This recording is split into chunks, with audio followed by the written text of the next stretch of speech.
अस्सलामुअलैकुम। यासमीन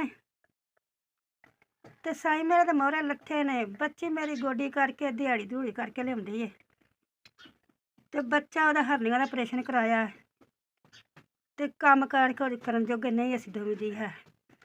बच्ची विआह दी लै के अजी मैनू यूरिक एसिड ते शुगर है ते लत्त तो नहीं तुरिया जांदा। हो गया भाजी, लत्त तो नहीं कम हुंदा ते दवाइयां मसां बच्ची पूरियां करदी मेरियां ते नहीं कम कार करन जोगे हैगे। छोटे ने ते बच्ची जरा वड्डी है ते लत्त तो नहीं तुरिया जांदा हैगा। लत्त कान ने आ डंडियां दी छत्त पाई है, लोकां दी मजदूरी करके ते रोजी पकाने आ। नहीं इन्ने जोगे हैगे क्योंकि जेह्ड़ा कम्म आंदे कर लैने, नहीं कम करन जोगे हैगे। बच्ची है जेह्ड़ी करके सन खाउंदी है। खुदा वास्ते मदद करो साडी, मैं अपना इलाज कराउणा है।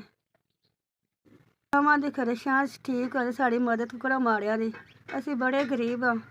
देखो साडे हालात तुसीं आप आ के वेख लवो।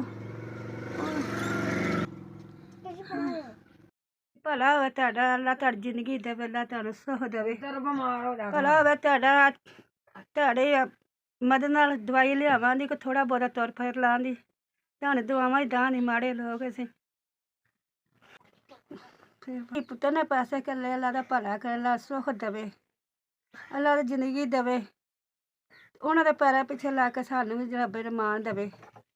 कोई अल्लाह जिंदगी देवे, उन्हां दी सुख देवे, अल्लाह अच्छा दा घर करे उन्हां दा। बच्चेआं नू खुश रखे, अल्लाह तुहाडे बच्चेआं नू बाद रखे, अल्लाह तुहाडा भला करे।